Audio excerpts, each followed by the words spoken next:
Bismillahirrahmanirrahim. Assalamualaikum warahmatullahi wabarakatuh. Perkenalkan, nama saya Gita Desalia, NIM 119707330 dari Teknik Elektro A. Di sini saya akan menjelaskan mengenai sistem persamaan linear non homogen sebagai tugas ujian tengah semester mata kuliah Matematika Teknik 2 dengan dosen pengampu Ibu Dr. Wina Mardiati MT. Langsung saja kita ke video pembahasannya. Bismillahirrahmanirrahim. Di sini saya akan menjelaskan mengenai sistem persamaan linear non homogen. Ini ada introduction. Tadi sudah perkenalan di awal. Nah, sebelum kita membahas mengenai sistem persamaan linear non homogen, kita ketahui dulu apa itu sistem persamaan linear. Jadi sistem persamaan linear ini merupakan salah satu sistem yang digunakan untuk mencari solusi atau mencari penyelesaian. Nah, sistem persamaan linear ini terbagi menjadi dua ya. Yang pertama itu ada non homogen dan yang kedua ada homogen. Nah, perbedaannya itu terletak di solusi persamaannya. Di mana untuk non homogen ini memiliki solusi persamaan bahwa AX sama dengan G. Ya, dengan syarat G-nya itu tidak sama dengan 0. Nah, karena tidak sama dengan 0, otomatis nilai G-nya itu akan bervariasi atau lebih dari 1 gitu. Karena di sininya juga non homogen. Jadi dia memiliki penyelesaian yang lebih dari 1. Sedangkan homogen itu dia memiliki satu solusi yang mana AX-nya itu sama dengan 0. Nah, jika tidak sama dengan 0, maka bisa untuk solusinya itu tidak hanya sama dengan 0, tetapi tetap memiliki bilangan yang sama ya. Contohnya seperti X sama dengan 1, Y-nya juga sama dengan 1, dan Z-nya pun sama dengan 1. Jadi dia hanya memiliki satu solusi atau satu penyelesaian. Nah, sistem persamaan linear ini bisa kita rubah menjadi bentuk matriks ya, di mana di sini terdapat 3 buah persamaan dan kita ubah ke matriks. Cara merubahnya adalah yang pertama, kita tentukan terlebih dahulu koefisien di dalam persamaan tersebut. Nah, di persamaan ini yang pertama, di persamaan pertama ini memiliki koefisien 2, negatif 1, dan 2. Kita tulis di sini 2, negatif 1, 2. Kemudian di persamaan 2, 1, 3, min 5. Kita tulis 1, 3, min 5. Dan di persamaan ketiga ini X2-nya tidak ada ya, berarti sama dengan 0. X1-nya min 1 dan 1.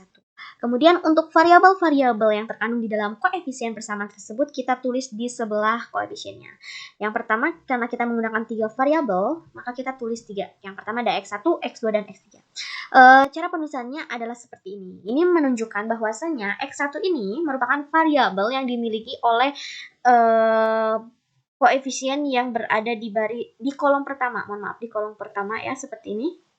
Kemudian X2 itu merupakan variabel yang terkandung di koefisien kolom kedua ya, dan X3 di koefisien di kolom ketiga. Jadi pemataannya itu tidak seperti ini ya, tidak ke samping gitu, tapi X1-nya ke sini, kemudian X2-nya yang ini, dan X3-nya yang ini.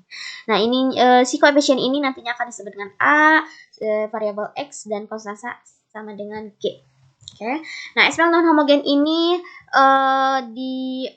bisa menggunakan beberapa metode ya. Yang pertama itu ada metode Gauss-Jordan, Cramer, dan inverse. Nah, keempat ini memiliki persamaan atau solusi yang tunggal.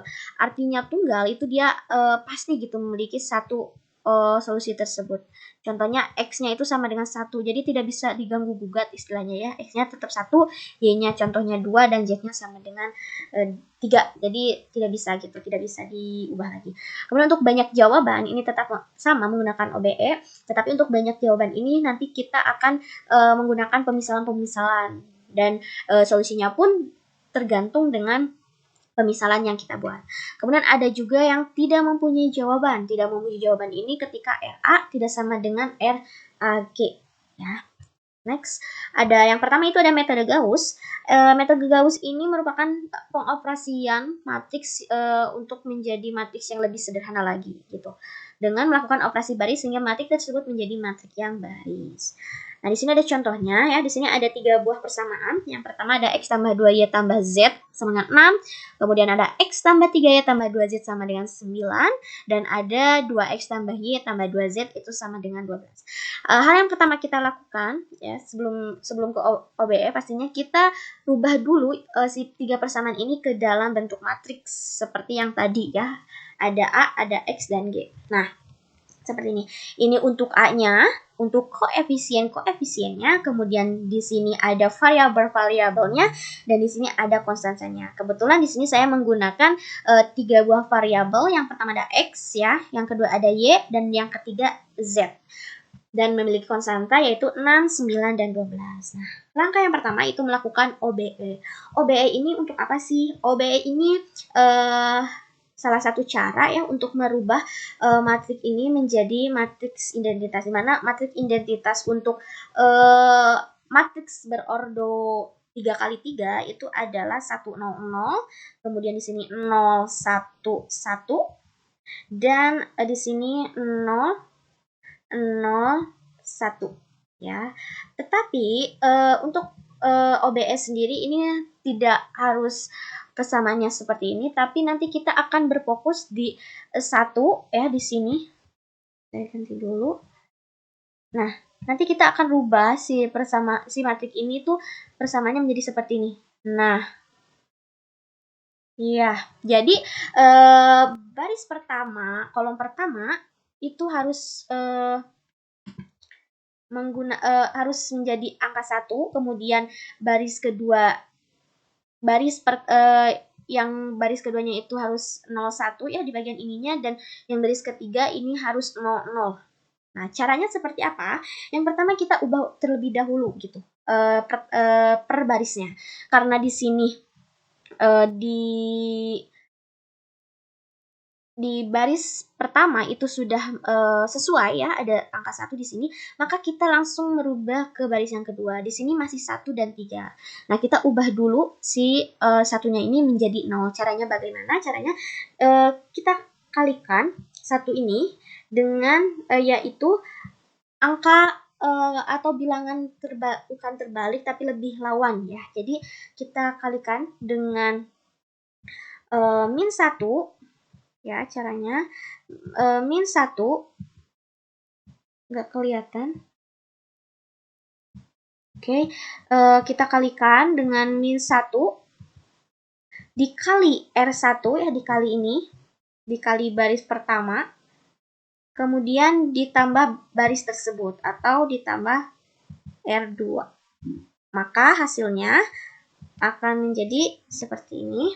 Nah, akan menjadi seperti ini. Jadi ada perubahan, ya, di baris kedua gitu. Contohnya nih, min 1 dikali R1 berarti min 1 kali 1 itu min 1, kemudian dikalikan 1 itu 1, min 1 dikali 1 itu 1, kemudian min 1 dikali 1 itu min 1, ditambah R2-nya 1. Jadi min 1 ditambah 1 hasilnya 0. Begitupun seterusnya. Nah, ketika 0, 1, 1, 3, ya, ini masih untuk baris ketiganya ini masih 2, 1, 2. Artinya kita harus merubah ke 0, 0 gitu. Nilainya 2 dan 1 ini kita rubah menjadi 0 dan 0. Langkahnya seperti apa? Langkahnya sama seperti tadi, yaitu dengan mengkalikan, ya, dengan bilangan lawannya.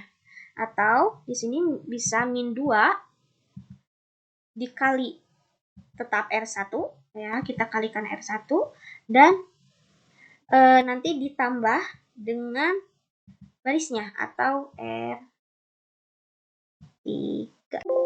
Nah, setelah kita kalikan min 2 kemudian dikali R1 itu kan 1, ya, jadi min 2 kemudian ditambah R3 itu hasilnya min 2 ditambah 2 itu hasilnya 0. Maka hasilnya akan menjadi seperti ini. Ya, yang awalnya tadi 2, 1, 2, 1, jadi 0, min 3, 0, 0.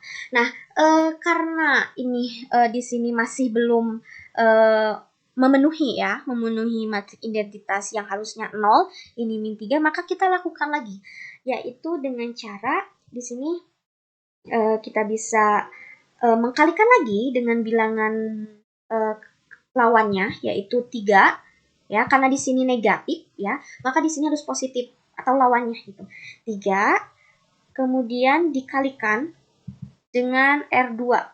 Loh, kenapa dengan R2? Padahal sebelumnya ini R1, ini R1. Kenapa dikalikan dengan R2? Karena di sini R2 yang sudah memenuhi. R2 di sini sudah 1, sedangkan di R1 ya, R1 kolom kedua ini nilainya 2, bukan 0 gitu. Jadi tidak memenuhi, dan yang memenuhi adalah di baris kedua. Makanya kita kalikan dengan baris yang kedua. 3 kali R2, nah nanti ditambah dengan baris tersebut. Oke, seperti ini.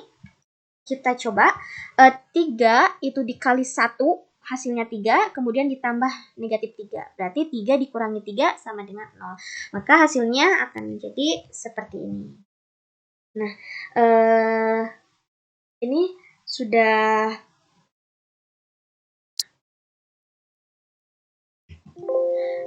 sudah menjadi bentuknya 0039. Nah, ketika kita ingin merubah 3-nya ini menjadi 1, kita bisa melakukannya ya dengan cara R3 ditambah 3R3. Nah, perubahan ini dilakukan ya untuk merubah yang 3 ini menjadi 1, jadi lebih mendekati matrik identitas. Maka hasilnya akan menjadi 0013 ya. Jadi 3 ditambah 3 kali 3 seperti itu. Selanjutnya, nah dari persamaan yang tadi kita ubah ke matriks, kemudian kita lakukan OBE untuk menghasilkan matrik identitas. Nah, di sini sudah memenuhi karena ya kita fokusnya di sini ini sudah memenuhi gitu. Makanya di sini ada persamaan baru. Nah, di sini kita mendapatkan persamaan baru ya, di mana untuk Z-nya ini, nah untuk Z-nya kita dapatkan 3 ya. Untuk Y tambah Z-nya juga 3, dan X tambah 2Y tambah Z sama dengan 6. Jadi disesuaikan dengan persamaan yang ada di matriksnya. Jadi X tambah 2Y tambah Z sama dengan 6, X-nya kan 0, jadi ditiadakan, Y tambah Z sama dengan 3, kemudian Z sama dengan 3. Nah, selanjutnya, ya ini ada persamaan baru. Ya, selanjutnya langkah selanjutnya adalah melakukan substitusi balik. Kenapa substitusi balik? Karena yang diketahuinya yang pertama adalah Z sama dengan 3. Jadi ini kan dari bawah gitu. Nah, persamaan ketiga tadi yang diketahuinya itu 1 variabel.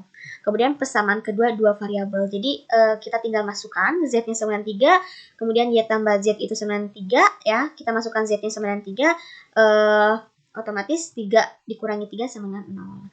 Hal serupa pun terjadi pada persamaan pertama ya. Kita masukkan nilai Z dan Y-nya karena sudah diketahui. X tambah 2Y tambah Z itu sama dengan 6. X tambah 2 dikali Y-nya itu tadi 0. Kemudian ditambah Z-nya adalah 3 sama dengan 6. Maka menghasilkan X sama dengan 3. Jadi untuk solusinya ya adalah X sama dengan 3, Y sama dengan 0, dan Z sama dengan 3. Nah, metode yang selanjutnya adalah Gauss-Jordan.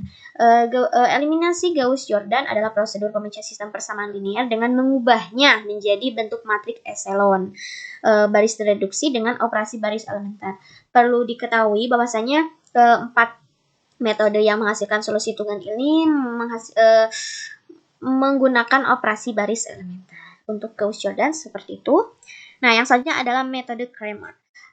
Aturan Cramer atau metode Cramer merupakan formula yang dipakai untuk menyelesaikan sistem persamaan linear dengan menggunakan determinan dari matriks yang terbentuk dari koefisien dan konstansa masing-masing persamaan di sistem tersebut. Nah, di sini ada contoh soalnya. X tambah 2Y tambah Z sama dengan 6 sama ya. Nah, hal yang pertama itu adalah kita cari determinannya terlebih dahulu dari A. Nah, di sini kita tulis koefisien-koefisiennya. Kemudian untuk mencari determinan dari suatu matriks yang berorder 3, itu kita tambahkan lagi di sini kolom pertama dan 2 ya, 2, 3, 1. Oke. Nah, caranya itu adalah dengan kita mengkalikan seperti ini dikali-kalikan ya, kemudian ditambahkan, kemudian nanti dikurangi dengan arah sebaliknya. Seperti ini. Nanti dikurangi. Oke, ganti lagi. Ya, dikurangi dengan lawannya. Seperti ini. Nah, hasilnya adalah 3.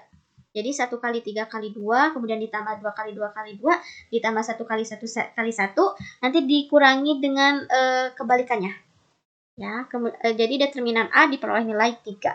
Kemudian untuk determinan A1, nah, kita melakukan perubahannya itu di kolom yang pertama. Jadi di kolom yang pertama ini kita ubah si nilainya menjadi yang konstanta 6, 9, 12 ya. Sedang kemudian sama kita tambahkan lagi, mohon maaf. Nah, kita tambahkan lagi di kolomnya itu kolom yang pertama, nilai kolom yang ada di kolom pertama ya, 6, 9, 12, kemudian ada 2, 3, 1. Seperti ini. Maka diperoleh hasil adalah 9. Untuk determinan A2 juga sama. Cuman di sini penukaran ya, ada penukaran. Untuk yang kolom keduanya itu digantikan dengan konstantanya. Ikut sertakan. Menghasilkan 0. Kemudian untuk determinan ketiganya juga sama, dan di sini ya, untuk determinan 3 ini konstantanya berada di kolom ketiga. Kita tulis lagi dan menghasilkan nilai sama dengan 9. Jadi untuk determinan A3, determinan A1 9, determinan A2 0, dan determinan A3 9. Nah, setelah kita